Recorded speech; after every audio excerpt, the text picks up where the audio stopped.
people are surprised when I say this because they say, what do you do about samples and percentages? Like, I've never sent a sample of my copy in my life. People have said you're an amazing copywriter. They've never seen any of my stuff. I just took the niche. I mean, I've got the clients, I've got the testimonials. It was, to me, that was the turning point. And then equally, as soon as I got traction, is I learned how to scale fast. You hear all the bull about marketing every day. Make your money in your sleep. My new offer is crushing it. My guru could beat up your guru. It's time to go right to the source and get the truth about marketing. With your host, the founder of copychief.com, Kevin Rogers. Hey, welcome back to The Truth About Marketing. It's Kevin Rogers here. Another hot episode with another innovative marketer. We're going to have a lot of fun. This will be a colorful conversation today with my man, Dan Meredith. Dan, thanks for coming on, brother. Good day, Mr. Rogers. Pleasure. Looking forward to this one. This will be a lot of fun. I've known you from various Facebook interactions, and then we finally got to meet briefly out at Ryan Lee's Freedom Fest event, where we both had the honor of gracing the stage. And it was a good event.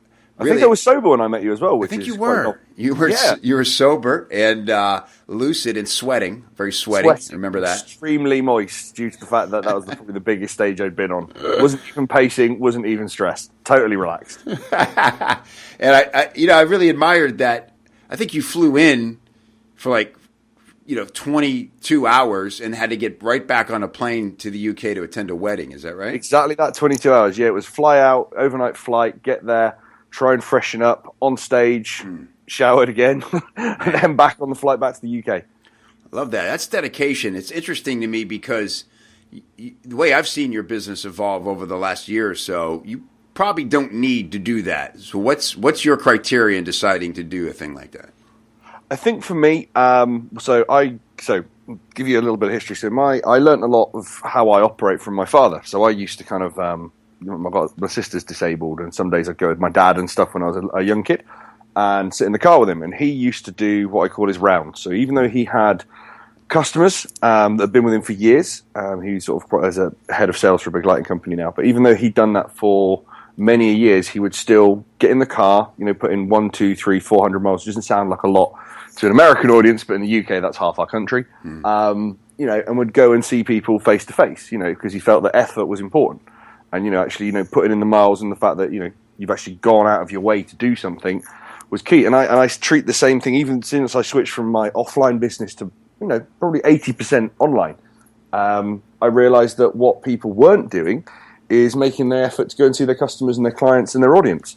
So for me, if it's, I did a couple whilst I was in the States recently. One was to a room of about 40 people. And then I've been invited to do another one in front of about 800. So it doesn't matter. As far as I'm concerned, if someone is willing to listen to me and if I can help them, I think effort goes a long way nowadays. And it's one of the things that I see as kind of lacking a lot of the time especially in the sort of marketing world, is that, people do, it's easy enough to hop on a Skype call, send an email, send a Facebook message, but it's a pain in the ass to get on a flight and go and see someone. I thought, well, I'll do what everyone else isn't. Wow. That's great. In this time where things like Essentialism is such a popular book, The One Big Thing, and sort of all these vehicles to help you decide what not to waste time on, you took something that was essential for the outcome, even if it wasn't, practically speaking, the easiest decision. No. I mean, I think it started for me, the real kind of acceleration started at the start of this year at Traffic and Conversion. And it's a great event, but I only actually saw a couple of the speakers. It was actually the people I met at the event that was key. And I think by the end of that month, so starting in TNC, and I was in the States for another 28 days, living out of one bag. I'd done, obviously, my international flight there. I think I did 18 internal flights, it was 42 meetings, and met 8 of my clients, and went to 3 or 4 different, seminars and events as well. So it was every single day, meeting new people. And equally, one of the things that I was very adamant about is that everyone that had invested in me, in my copy and marketing and sort of funnel services at that point, I actually made my way to go and see them and at least take them out for dinner. Excellent. Wow, that is rare. It's exhausting.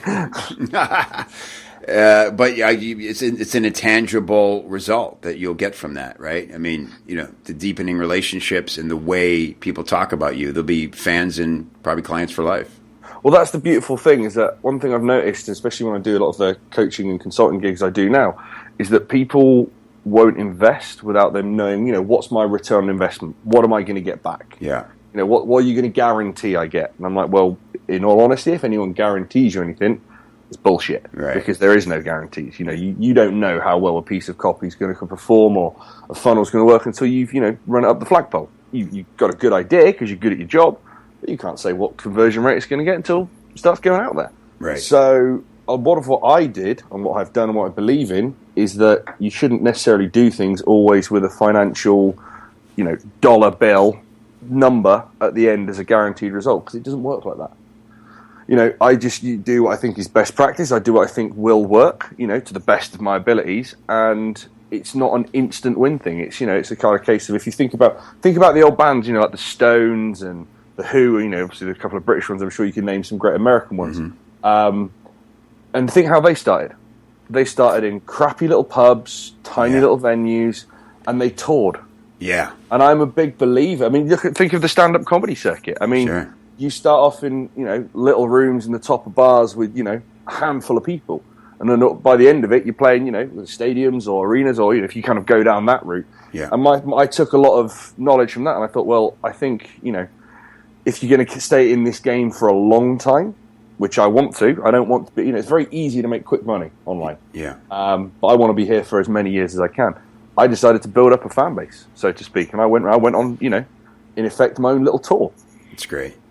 I love it. I love it. You can't beat the personal touch. And how much do you learn about who your clients really are, the people you serve, what they're really about, not just on a personal level for them, but sort of as a live case study for your own research, right? A huge amount. Yeah.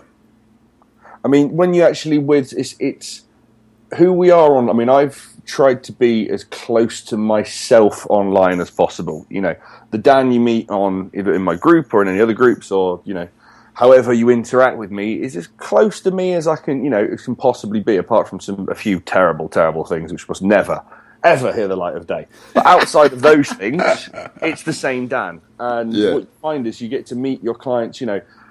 Anyone can be, the internet tough guy behind a keyboard, or, from a faceless Skype call. But when you're actually sat with people face to face, you bond as people. And what it does, it gives that relationship a great degree of what I call malleability. Like, whenever I took on a client, I'd always say, there are going to be times when you're going to screw up. There's going to be times where I'm going to screw up.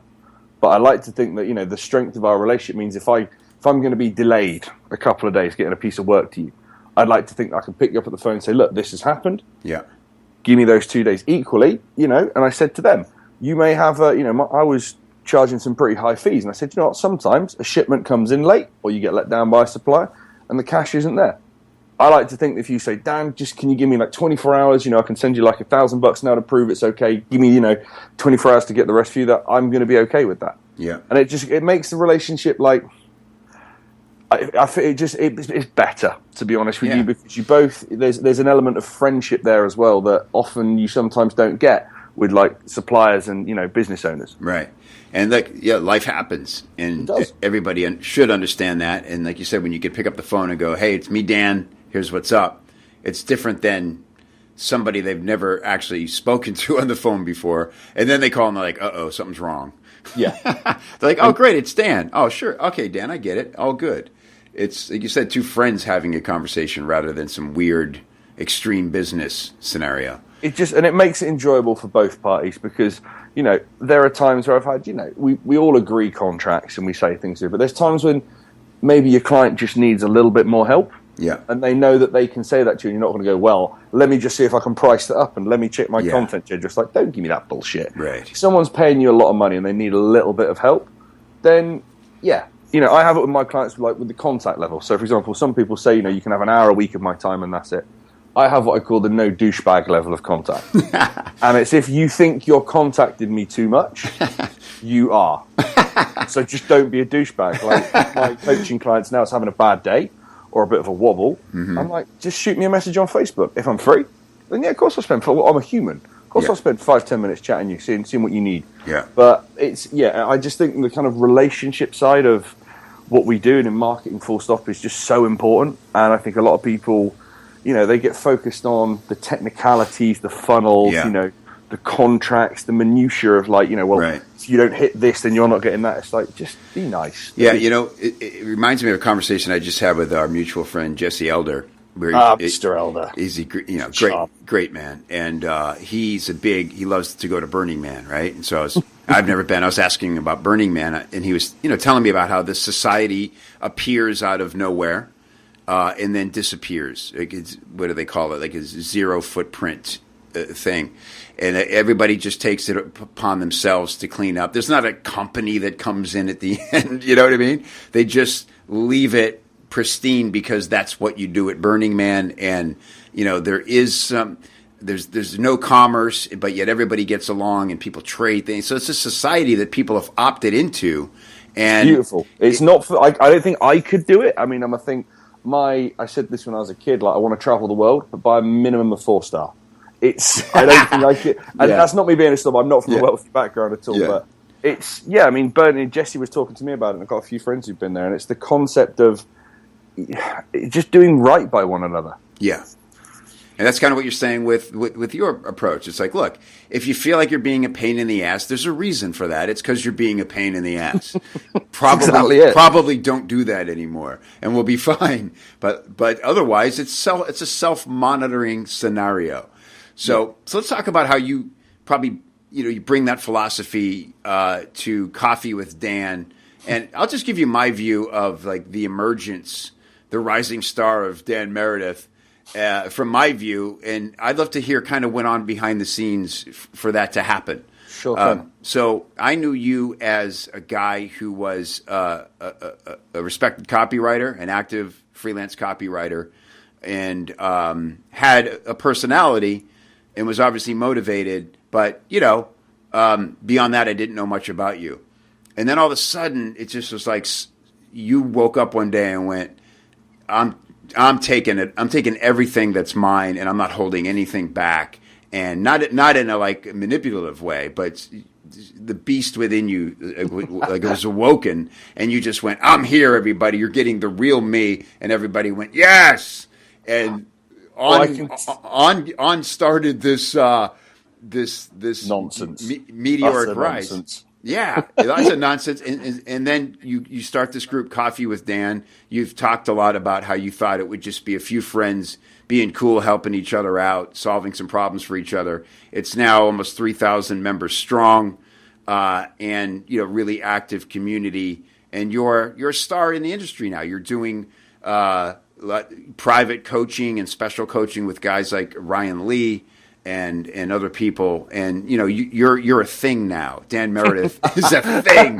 It was never supposed to be. I love the fact, because this is what I love about you, Kevin. I love the fact you actually remember the language I use, because that is I say it all the time. Me and what I do was never supposed to be a thing.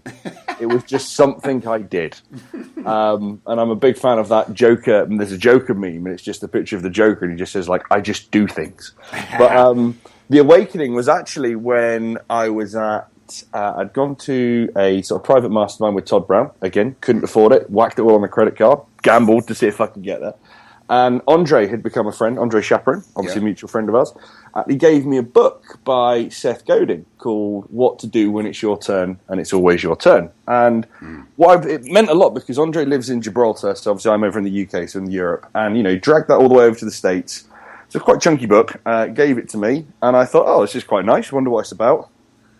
Read it on a flight from, where was I going? Florida to Colorado, I think, to see Mr. Lovitch, another friend of ours. And it just opened my mind. And I just thought, I'd been told, because I've always been quite good with people, I've been told I've got quite good like EQ, quite empathetic, I'm very good at understanding people at a deeper level. Mm-hmm. And I was told when I was younger, you'll be successful one day. And I kind of thought, well, I'm 33 at the time when this happened, 34. It's not happened yet. When's it going to happen? And then it suddenly dawned on me that no one is, not being, nasty about it, but no one's going to give it you. Yeah. You have to go and take it yourself. Yeah. And not screw people over, not be, a bad person. Just this is why I kind of quite like America and I come over there, but because you've got that kind of pioneer spirit, is you just go and take it. Just go and do it. Like same with like the niches I've worked in, the things that I've just gone, okay, well, no one else wants it. Well, I'll have it then. I'll just take it. Yeah. I love it. And so is that a part of it because it was like this coming out part, like you said, you didn't plan to create a movement or even build a tribe or have a following necessarily. It was just what was going to be the difference when you said, I have to go take it? What was step one? Well, step one for me was, again, applying. I mean, my sort of mentor and friend Dexter, he says to me, you have this really simple way of looking at it. And Doberman Dan gave me the best compliment I've loved. He goes, you're not burdened with excessive thought. And he meant it as a compliment. And I loved it because it was just so pragmatic. And that's my approach. Like I said, I did a coaching call today for someone, and we went through all the usual things, the numbers, the metrics, all the business stuff, and then there was this glaring thing that he hadn't done. He's like super well connected in the industry, got this great product. And I said, have you just reached out and asked people to promote it for you? And he's like, what do you mean? I said, well, get him on the phone, have a nice chat to him, and say, look, hey, I've done all this stuff for you. Would you mind promoting this? And he's like, I never thought of that.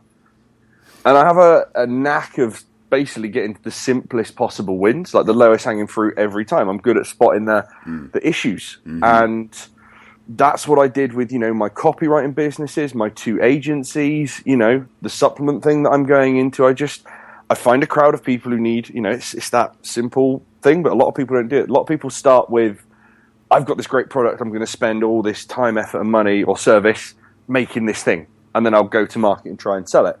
Whereas my whole philosophy has been, we'll find a group of people who've got, a pressing need, ask them, what would you like to fix it? What would help you? What would you look for? And I go away and make it. Awesome. That's all I do. That's the simplest, most friction-free way you can market and grow a business is like create a dialogue with people who need help you can provide, and find the best way to provide it.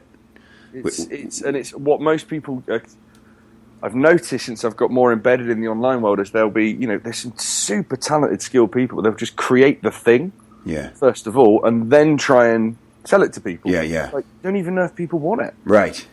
Yeah, we were just talking about that, my buddy Ross and I, about what's great about having a community is you can only build training based on the stuff that gets results for people, and rather than go, let me go into a dark room for 3 days and dream up a training that people see. I'll give it a name that makes it irresistible, and you'll feel like you're missing out if you don't take advantage of this, right?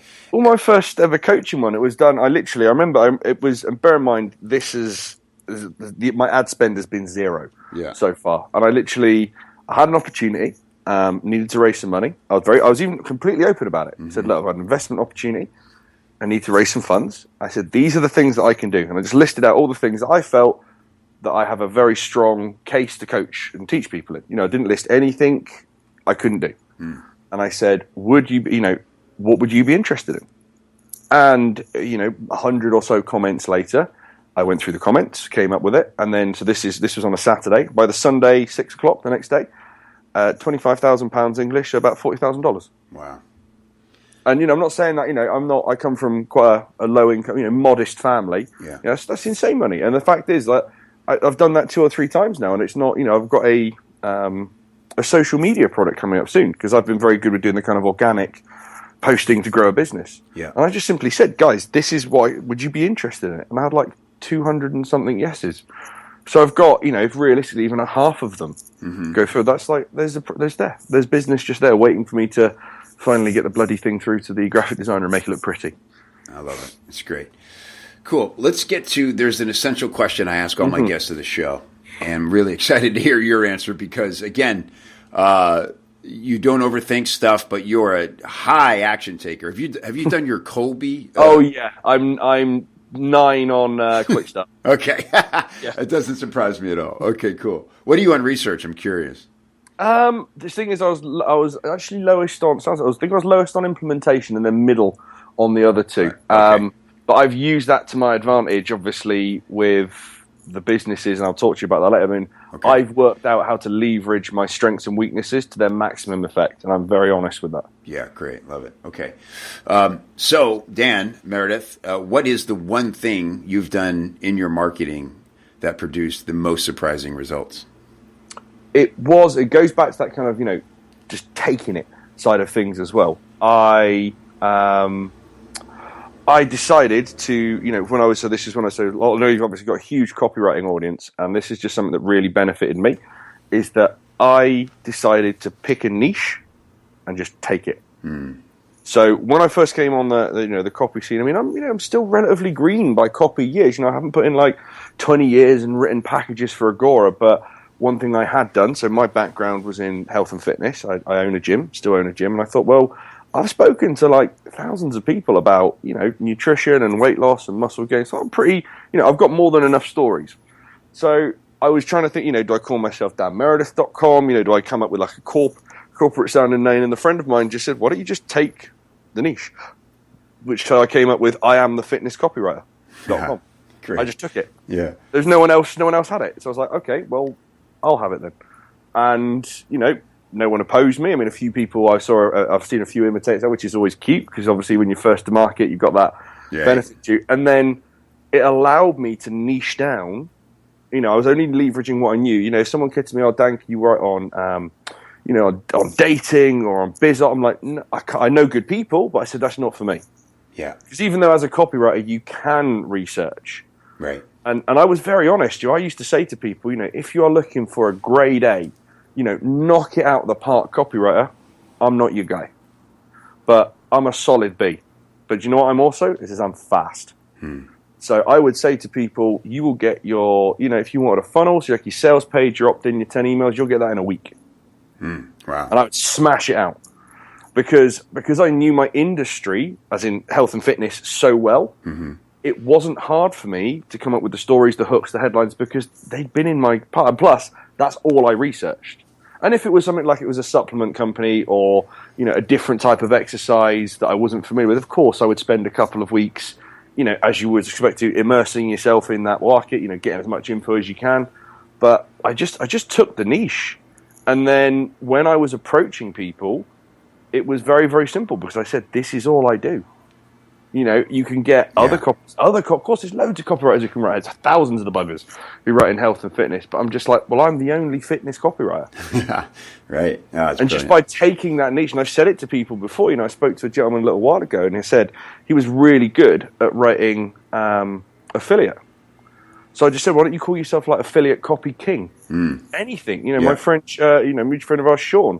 He's taking, he's like, I am the copy storyteller or something like that. He's basically taken the concept of storytelling and just gone, nope, I'll take it. Yeah, right. Or like Mark Whitehand with video. Yeah, Mr. Whitehand. Yeah, I'm the entrepreneur storyteller. Right? Yeah. And the thing is, it's that we have a brand here in the UK called Ron Seal, and it's the most unsexy adverts you used to have in the 90s and early noughties, and it basically is wood stain, stain for like out, and it says Ron Seal wood stain.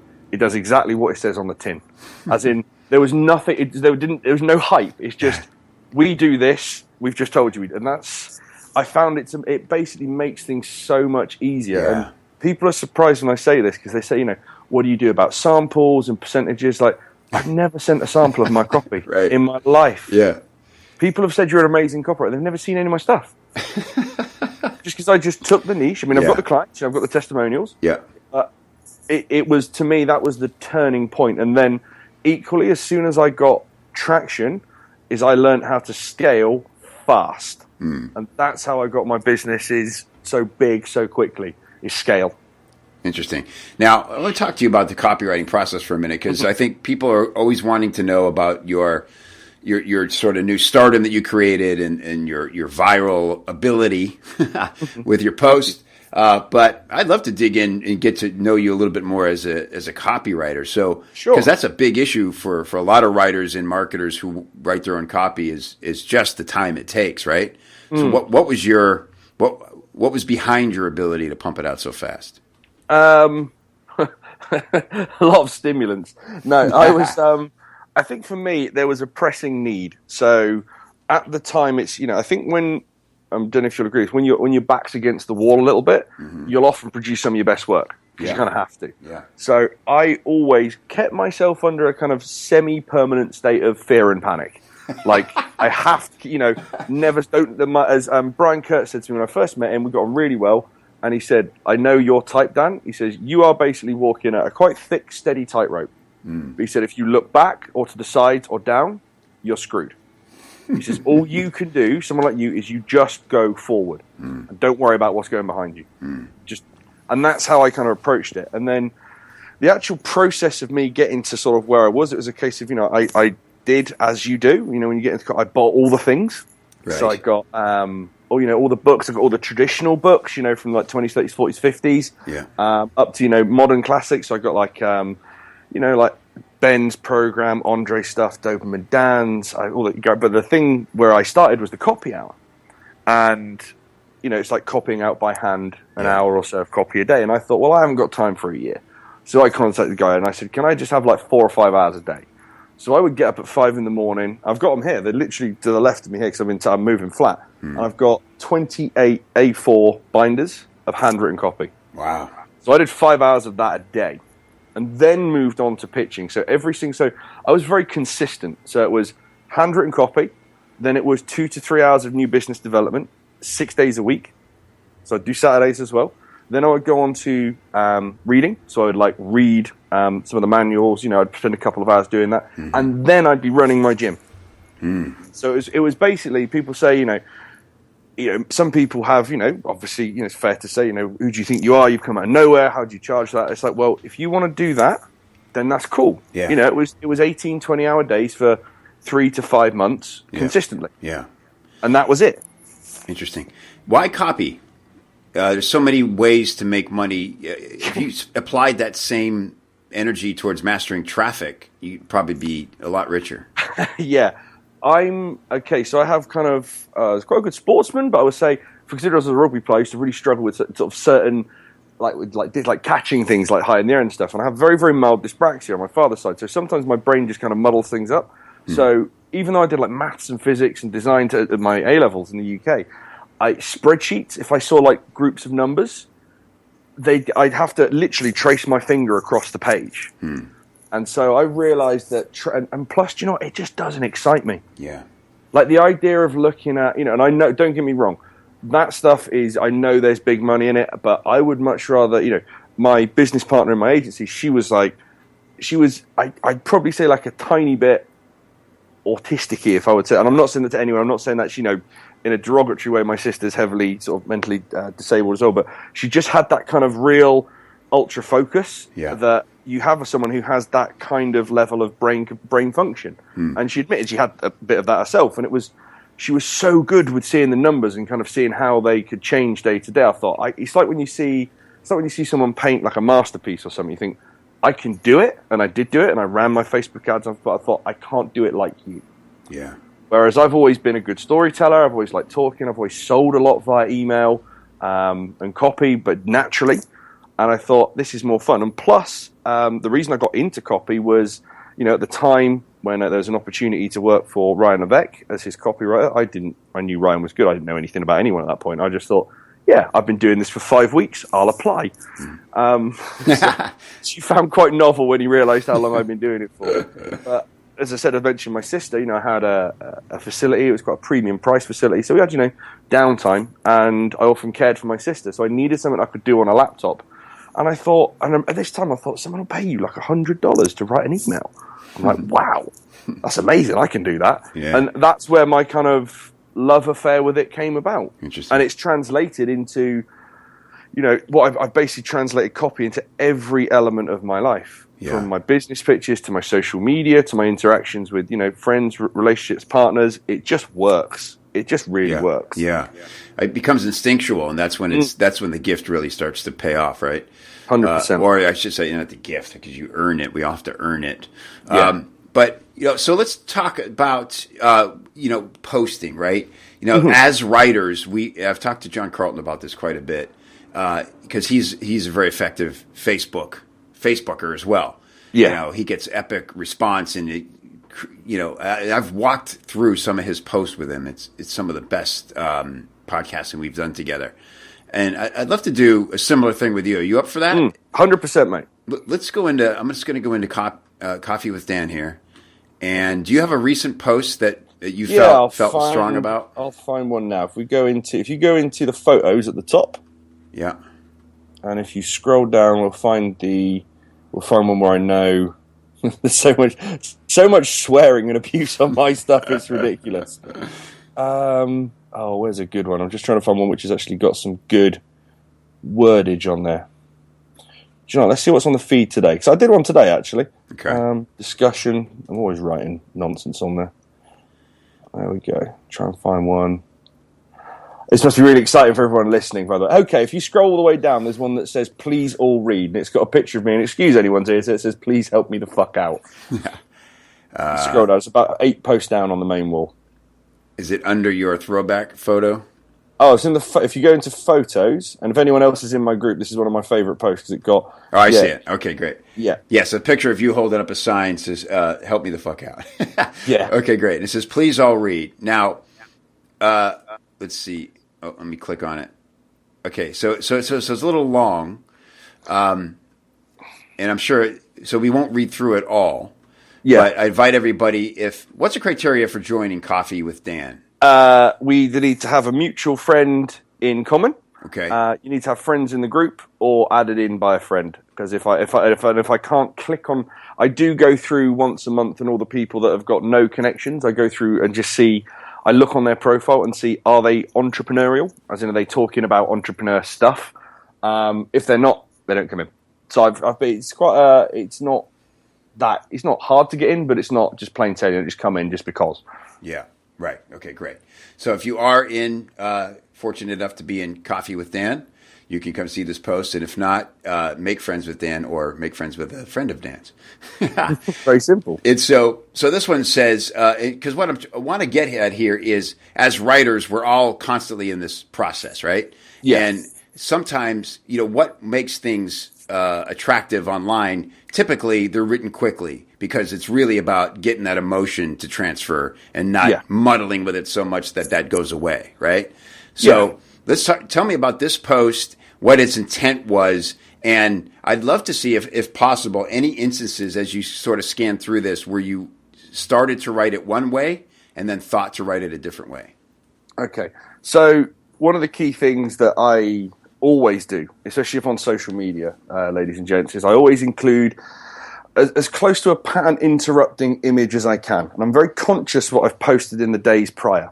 So the reason this came about is that I'd been traveling. So I've been active, but not, usually I'm on it all day in the group. And there was lots of kind of self-aggrandizing, look at me, look at what I've achieved, 2 years ago, I didn't have any arms and legs, and I was living on the moon. And now, look at me now. I've got a golden house, and I've got all my. I was just like, or it was the "woe is me" type posts, and I'm like, this is not what the group was about. This is boring.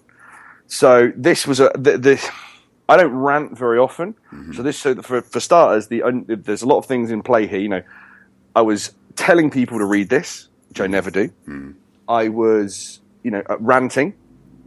And I was actually asking them to help me the fuck out, as in, I looked exasperated on the photo. So it started off very much as a rant, and I structure it. I look at how it looks in my feed, as well as thinking, if I'm someone who's on social media, what do I have to do to get them to stop and click? Mm. So I write it as if I was writing, headline, sub-headline. Great. That's always in all my posts. If you'll see that as a common thread, unless I'm just having a whimsical one, which is just on my personal one, it's generally a little bit lighter and sillier, and that's kind of more day-to-day stuff. In the group, it's obviously trying to keep it more entrepreneurial. So I literally call people out on this one, and I was talking about the transition I have here is I'm basically really saying, the week prior we did this whole series with a friend of ours called Sean Mycel. And we'd put together this it's called How to Be Interesting. Because we were saying, if you're going to stand out, you're going to have, he's very good as a storyteller. I'm very good at using stories from the now. And we were just saying, you've got to be interesting. And, we put our effort into this 5-strong mini-series and it was still boring. And we were like, could you just not? And then the fact that it still got boring. So basically it transitioned. First of all, it started off as a rant. And then as you get halfway through, I'm basically telling people what I'm going to do if you post. I'm just going to delete it. Like, I'm going to smack you down. But then I switch into how they can then help me. So halfway through, it's just a case of, okay, I've kind of given you the beat down. Now I'm going to bring you back up. I'm like, this is how you can help me. You know, there's some real experts in this group. And then I list all the things that I believe people want help in, you know, like copy, advertising, JVs, that sort of stuff. And then I go again into the kind of philosophy behind it. As in, you know, it says in capital letters, you don't always have to make a buck off someone. You know, my whole philosophy is built around giving. Yeah. And eventually it will come back. And that is true. You know, some people don't believe that. That's cool. That's their philosophy. And then I'm explaining, you know, it's not about me. It's about the power of the group. It's about the community. So that's how that story evolved as I went along. And then basically tried to wrap it up. You know, again, the power, you know, this is like the hammer equivalent of direct response. I even said that, please do not just like this post. It's lazy as fuck. You know, I want a commentary. Yeah. I want you to talk to me. And if you can't be bothered to even have a discussion with me, I don't want you here. And the brilliant thing about that post was, I mean, this is quite an unusual one for me for doing it like that, is that not only did it get hundreds of responses, the people that I'd kind of mentally sussed out as the culprits didn't reply. Wow, interesting. So it was really good. It called people out as well as put people back in line. But the beautiful thing was that pretty much all of the quotes were people agreeing with me and saying, thank God you said something. You know, I didn't want to leave. This is a special place. You know, thank God you stepped in. So that's great. I mean, and that's leadership, right? And that's sort of like, you know, cult building ethically, as Jesse would say, is like, look, what are we against? And I'm not going to sit. It's not about volume here. And, you know, if I see some bullshit, I'm just going to call it out because that's what you guys rely on me for. Yeah. And that's the thing. Like, you know, I call myself very much a reluctant leader, as it wasn't intentional. It wasn't, you know, something I've often been a number two in a lot of my careers. As in, I've been the guy behind the face. I was the one that made all the connections, made things happen, made them look good, and I was good at it. So this is the first time me doing it is, you know, the front and center. Yeah. And I realized that the hard part is actually doing stuff like that, is telling people no, is kind of, you know, stamping your authority, you know, not in an aggressive way. I mean, you can do it aggressively if you want, but is actually saying, no, this is how it is. This is how it needs to be. Yeah. And so I love it. So you talked about always thinking of a post like a copywriter would, headline, subhead, you know, getting people to read the next line essentially is our job 100%. As copywriters. And then what you do, because it's a rant, typically, I could feel the passion, a lot of emotion here, but then it gets more practical and then you kind of, so you don't come in with like some template, okay, I need to get angry and then, you know, tell them it's okay, it'll be okay if, or here, it just kind of works it's itself, real. That's my whole philosophy. Out. Yeah. Yeah. For me, what I find with social media is, you know, for example, someone, my business partner who's tested tens of thousands of posts using some of these like automated posting services. Right. And he's found that the reach they get, the interactions they get are just less. You know, Facebook's smart, for example. Lots of, you know, the algorithms that all the social media platforms use, they're not dumb. Yeah. You know, they reward you for playing their game. So, for example, if every day, I mean, there's always something that happens in your life every single day that you can tell a story about. Every day. If it's not now, it's something from your past. But I'm a big believer in only posting up. You know, I've also tested it. I know when the peak times are for my audience. So I'm, you know, mindful of that. But I also realize that if it sounds forced, like if some people, I mean, I remember being in, you know, sort of marketing groups sort of 2-3 years ago, and they're like, write all your content for the whole week on a Sunday, schedule the posts. And it's like, no. It's not real. Yeah. Like, for example, yesterday. So I had loads of engagement yesterday, and I wasn't even playing Facebook. I basically told everyone in the start of the morning, I'm having a day off, and I'm going to do stupid things. And I just posted. I went to the aquarium. I went to the cinema by myself. Went to the German market and drank mulled wine. I went to a model shop and painted some models. I just had a stupid day. But that was actually my real day. And what I found is that your audience, your customers, they want to know the real you. Yeah. Like, the stuff you post up when you box and you got back from, getting your head dinged for the first time. That's like one of my favorite videos you did because you looked like you'd been smacked around the head. Right. Literally still sweating. Yeah. Yeah. But that's it. People want to know the real you. And the concept of resonance marketing is one that I've learned and I'm a huge fan of because it's, I believe the industry is shifting that way. It's not, the sophistication of our audience is getting higher and higher. Everyone, a lot of people know now, I mean, obviously we do in the industry, if they opt in for some free report, that they're going to get hit by some sort of sale in the near distant future. Right. It's, people are just getting wise to it now. And that's why I think, groups and tribes and, organized, sort of memberships are going to be so powerful. I remember I saw an advert on my Facebook feed today and it's like, do you really think, who taught you? It was like, click here to get the leaked report. It's like, no fucking leaked anything. No one leaked it. Oh, God. This is not NATO. This is not the government. That's right. It's you trying to sell some crappy $30 product. No one leaked this. Sorry, really. It just, because I think once you're in, that's one of the things I find, once you're in this world. Yeah. Because you see it so often. When you see a good one, you're like, I appreciate that. But when you see, I won't, because it's like you mean, he's got a moderate follow. I'll send you a photo afterwards because I saw an advert the other day and I was like, if I could reach through the screen and punch you, I would. It would just made a little bit of sick come in my mouth. I was just, how are you doing this?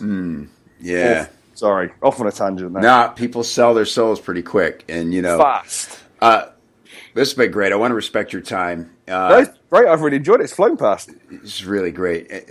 I want to. Speaking of posts, I had a rant post yesterday, and what I love about ranting a little bit and being a writer, it's not just about writing, but it's about the way we think and the way it's very therapeutic, right? When you get something out, and a lot of times you don't realize something's there until you get going, right? And you're like, this is pissing me off. I didn't even realize it, And one of the things I pointed out, it was about freelancers and why so many of them stay sort of desperate and get bitter, And one of the things is that by joining so many groups and being quote unquote active in these places, makes them feel like they're contributing or gaining authority, but is it really just a crutch, or are they using that opportunity to genuinely grow?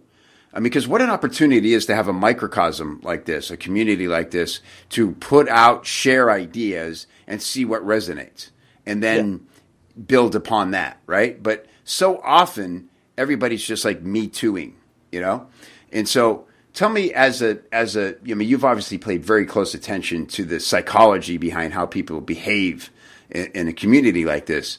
How many people do you see using it as a crutch as opposed to an opportunity to challenge themselves and grow? Yeah, that is a really good question, actually. I think sometimes, this was a phrase that was used when I was in my corporate days, when I was a headhunter, and it was the term busy fool. Excuse me. So you think because, you're posting in groups, you're doing all this interaction, all this kind of stuff, I'm making headway. So even though I was in groups, I was in, the main one I was in was in Ryan Levesque's group, which I love, and obviously was lucky enough to work for, mentor under Ryan for a big chunk of time, is that I would see my interaction in groups as one part of like a spoked wheel of my job. So I would still have to do, go out and research potential clients, pitch to them, do Skype calls, do, free calls to kind of establish, to help people. It was one of a variety of things I did to get business. I generally find if you're niched, if you're particularly good at a thing, and you help people, and it's not just kind of like give them a throwaway answer. You should see. You've seen my groups. Like one guy yesterday, step by step, broke down. It may sound simple, but somebody's never done it. How to get published on Kindle, and it may seem simple to those who've done it, and it's not particularly hard. But to someone who wants their book on Kindle, and they don't know where to start, he just out of this blue step loaded it. And he obviously, he has interest in that world, and it's the kind of thing that if I was going to approach someone for help with mine and pay them I'd speak to that person. So it's that kind of, I often find selfless giving value, as in really giving to people, again, your best stuff without fear. You know, one thing I've realized is that there's always going to be people who will take your stuff, never pay you anything, but they will use it. And they'll thank you for it. But they're the sort of people that will just take your ideas and run with it. One guy the other day, you know, he said he took all my marketing videos. I've done like 14 basics of marketing videos, applied, you know, X amount of them. He's made so much money back. I just want to say thanks. Probably, is he going to pay me anything? Maybe. Probably not, though, because he's an action taker. Yeah. And that doesn't bother me. Right. But then there's the people in that middle ground who, you know, let's face it, buy all our stuff and don't really implement it. Right. Just like, that's all you've got to do is just do the stuff. Yeah, that's a great point. I would rather have somebody basically steal something, apply it, get a result, and thank me than, you know, pay a moderate fee and do nothing with it and go, sorry, I just never get around to it. Well, and it makes you feel bad as well, because then they often hold the blame with you. They're like, I spent, you know, $1,000 on your training course and I didn't make anything back. It's like, did you do anything? Did you even read it? Right. And you know the answer, and they're So I don't want to be one more guilty thing on somebody's hard drive. So true. I like that expression. I just want to point out that the thing you just said about how to get the most out of your interactions socially or in any group is what I really have been emphasizing a lot lately. Is it comes down to one word: just teach. If you say, what can I teach here, or what do I know that I can bring into this conversation that taught me something, and I can eloquently present it as a new idea for somebody else, that's the best value you can give, and it's the best way to raise your authority and your expertise in the business and your value in the eyes of others. It's 100%. So just teach. Yeah, and again, I'll add to that is if you can teach and simplify. Yes. So something that I've found has worked really well for some of the posts from the content is kind of teach them the big idea. Maybe teach them something quite in depth and then just say, right, so that's how you can do it then. But if you want the kind of what I call the Diet Coke version, just do this. Mm-hmm. Don't, so you can go that's the kind of like the full fat Coke up top. If you can't do that, or you just kind of, you just want to dip your toe in, do that. Just do that thing. Yeah, great. That's huge. Yeah, just so they can apply it and get some result, right?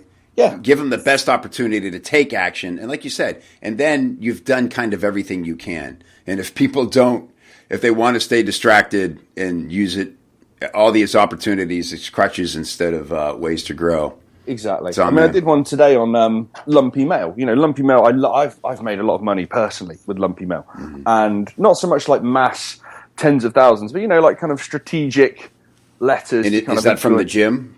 Yeah, from the fitness facility and from my marketing agency as well.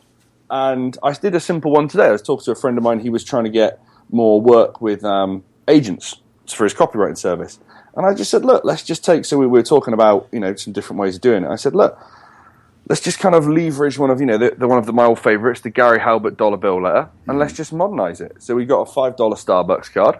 We talked about the concept of, if you don't think I will, provide any value for you, the least you've got is a kind of, 2 cups of coffee on me. But if you could, the story was about just spending, in 10 minutes, I could make it either save you or make you thousands. Yeah. And that's weak copy. That's not what we wrote. It was like a 2-pager. Yeah. But, again, as I said to people today, or how many people are going to go out and buy 50 Starbucks cards? Right. Hardly any. I know for a fact that I am, and I did. We got a chain here called Costa, so similar kind of chain. I just went down this morning and I bought 20 of them. And I don't know who I'm going to write to tomorrow. I'm just going to send out 20 letters to just have meetings with people who are of influence and see what happens. I love it.